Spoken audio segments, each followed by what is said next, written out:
Assalomu alaykum do'stlar. Men Kinomanman va bu Shishali uy filmi. Apokalipsisdan so'ng tirik qolgan yagona erkak bir-biridan go'zal qizlar o'rtasida talash bo'ldi. Videoni tomosha qilishdan oldin like bosishni va keyingi film qahramoni bo'lish uchun ismingizni kommentariyada yozib qoldirishni unutmang. Biz esa boshladik.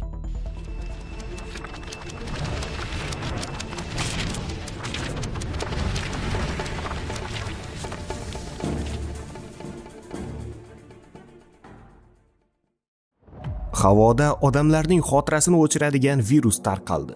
Bu ofatdan omon qolgan ona-bolalar kattagina issiqxonada jon saqlashga muvaffaq bo'lishdi. Ko'chaga niqob taqib chiqadigan bu qizlar uylariga begonalar yaqinlashishi bilan otib tashlashardi. Bu esa ularning navbatdagi qurboni. 3 opa-singilning Mirjon ismli ukalari ham bor edi va u virus sabab xotirasidan ayrilgandi. Gulhayo onasiga bitta erkakni qanday otib tashlaganliklarini aytib maqtanadi. Ertasi kuni stol atrofida yig'ilgan oila shukronalik duosini o'qib, uydagi qat'iy qoidalarni takrorlashadi. Ammo opa-singillar bu vaqtda kimni tili uzunligini sinab ko'rishni yoqtirishardi. Mubina o'ldirgan qurbonlardan olgan narsalarni kolleksiya qilishni yoqtirardi. Tunda qorovullik qilayotgan Sevinch to'satdan protivagaz kiygan erkakni ko'rib qoladi va uni endi otmoqchi bo'lganida u niqobini yechib, hushidan ketadi. Sevinch uni uyga olib kirgach, onasi uni uyga notanishni olib kirganligi uchun koy beradi. Ammo Sevinch negadir bu safar shu erkakni qutqarib qolishni iltimos qiladi va onasi rozi bo'ladi. Tunda o'g'lini uxlashga yotqizgan ayol uning oyoqlarini bog'lab qo'yadi.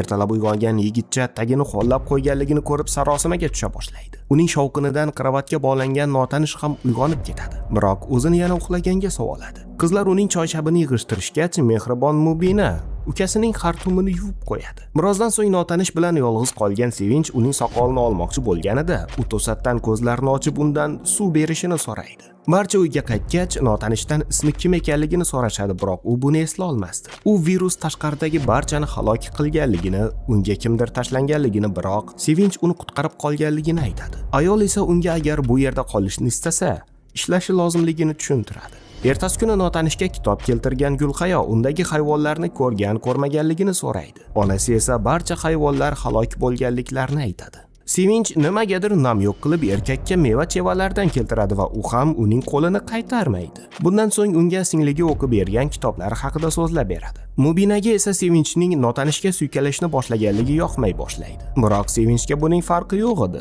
Tushlik vaqtida notanishni oila oldiga olib kelgan Sevinch uni ular bilan ovqatlanishga taklif qiladi, biroq onalari bunga qarshilik bildiradi. Ertasi kuni notanish Gulhayoga otlar haqida eslaganligini aytib, unga ot rasmi chizilgan yog'ochni beradi va bundan ot yasay olishi uchun unga pichoq kerakligini aytadi. Opalarga sezdirmasdan pichoqni olgan Gulhayo esa uni notanishga beradi. Ertasi kuni Mirjon notanishdagi pichoqni ko'rib qolgach, notanish unga Gulhayo uchun yasagan ot haykallarini ko'rsatadi. Bo'laklarni olgan Mirjon esa ularni yig'a olmagach quturib ketadi. Shovqinni eshitgan opa-singillar tezda ichkariga kirishadi va Sevinch ukasidan zarba yeydi. Gulhayodan o'zini ozod qilishni so'ragan notanish tezda quturgan Mirjonni romkasiga solib qo'yadi. Ko'zidagi ko'karishni ko'rib turgan Sevinchning oldiga kelgan notanish unga nisbatan tuyg'ulari jumbush urayotganligini aytadi. Ertasi kuni notanish Mubinaning kolleksiyalarini ko'rib qoladi. Qiz esa buning shunchaki o'yin ekanligini aytadi. Bugun qutiga joylangan narsani ertasi kuni eslash lozim bo'lardi. Notanish ham bu o'yinni o'ynashni istaydi va bu rituallar oilasi uchun qanchalik muhimligini so'raydi. Biroq Mubin bundan bosh tortadi va ularning oilasi haqida hech nima bilmasligini aytadi.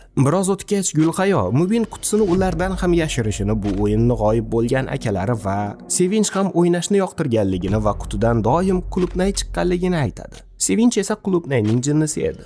Tunda Mubinaning oldiga kelgan notanish qo'riqchilik qilishda yordam bermoqchiligini ma'lum qiladi. Biroq qiz taklifni rad qilib, o'ziga ehtiyot bo'lishni maslahat beradi. U yerdan chiqqan notanish bu yerda barchaning o'z vazifasi borligini ta'kidlayotgan onaga duch keladi. Uxlashdan oldin notanish Gulhayoga xalqini yaxshi ko'radigan ko'r podshoh haqidagi ertakni aytib beradi. Qirol odamlarga ishonish-ishonmaslikni bilmasdi va uning o'rnini nomunosib odam egallashini istamasdi. O'shanda qirol unga kimligini eslatib turadigan malikani izlashga otlangandi. Ertasi kuni notanish Sevinchga qulupnay sovg'a qiladi. U ketgach Mubin o'zicha xursand Sevinchga ehtiyot bo'lishni maslahat beradi. Biroq Sevinchga farqi yo'q edi. Qorovullik vaqtida notanish qo'llariga erk beraveradi va bu qizga ham juda yoqib tushadi. Sal turib Mubin opasi va notanish poyezd tunnelga kirdi-chiqdi o'yinini o'ynayotganliklarini ko'rib qoladi. Notanish uni payqagach u yerdan qochib ketadi. Keyinroq Mubinning oldiga kelib undan ko'rgan narsasi unga qanchalik yoqqanligini so'raydi. Mubin esa opasiga qilgan xushomatlari unga ta'sir qilmasligini aytadi.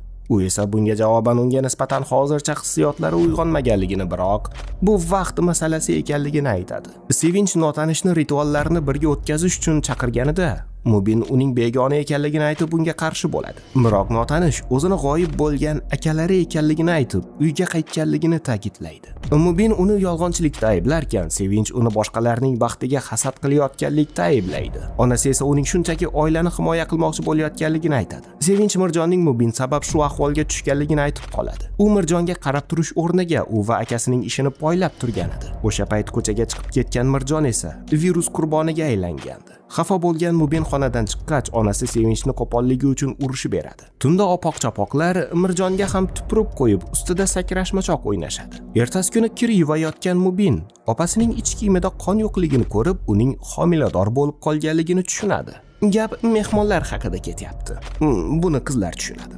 Onasi esa Sevinchga homilador ekanligini aytib, bolasiga g'amxo'rlik qilishi kerakligini ta'kidlaydi. Biroq kislorod tanqisligi sababli kimdir bu uyni tark etishi lozim edi. Sevinchning bundan xafa bo'lganligini tushungan Mirjon yana quturishni boshlab ko'chaga chiqib ketadi. Uning ortidan chiqqan Mubin bir necha yil oldin ukasiga qarab turmaganligi sabab uni virus zararlaganligini eslaydi. Mirjonni qaytarib kelgan notanish bunda Mubinning aybi yo'qligini aytadi. Qorovullik vaqtida Sevinch uydagi kislorod tanqisligi sabab uni uydan haydamoqchiliklarini ma'lum qiladi va u bilan birga ketishini aytadi. Ertasi kuni ta'mirlash ishlari vaqtida Mirjon notanishning endi Mubinga ko'z olaytirayotganligini payqab qoladi. Mirjon unga Mubinni sevishini aytgach, bunga javoban kulimsiragan notanish ularning hech qachon birga bo'la olmasliklarini aytadi. Jahli chiqqan Mirjon unga taxta bo'lagini otib tasodifan oynani sindirib yuboradi. Yordamga kelgan qizlar yoriqni yopishga yordamlashishadi. Keyinroq notanish onaga kimdir ketishi lozimligi uchun Mirjondan xalos bo'lishni taklif qiladi. Biroq ayol Mirjon u sabab jahldor bo'lib qolganligini aytib, o'zining ketishini maslahat beradi. Tunda Mirjonni uxlashga yotqizgan ayol qaytar chog'ida notanishga duch keladi. Unga to'satdan tashlangan notanish ayolni o'lguncha bo'g'arkan,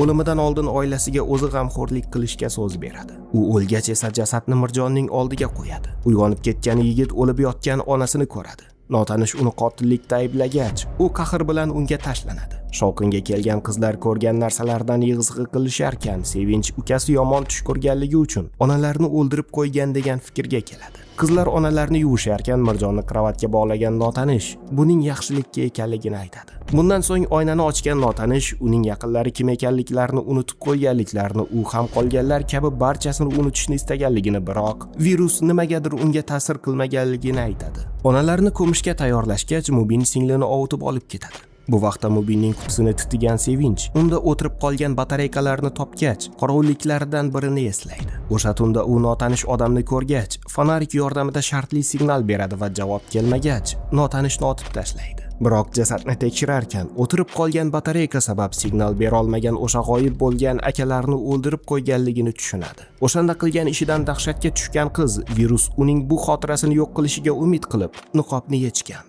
Uyga qaytgan Sevinch undan nega buni yashirganligini so'rab Mubinni siquvga oladi. Bundan so'ng bularni birgalikda unutishlari lozimligini aytadi.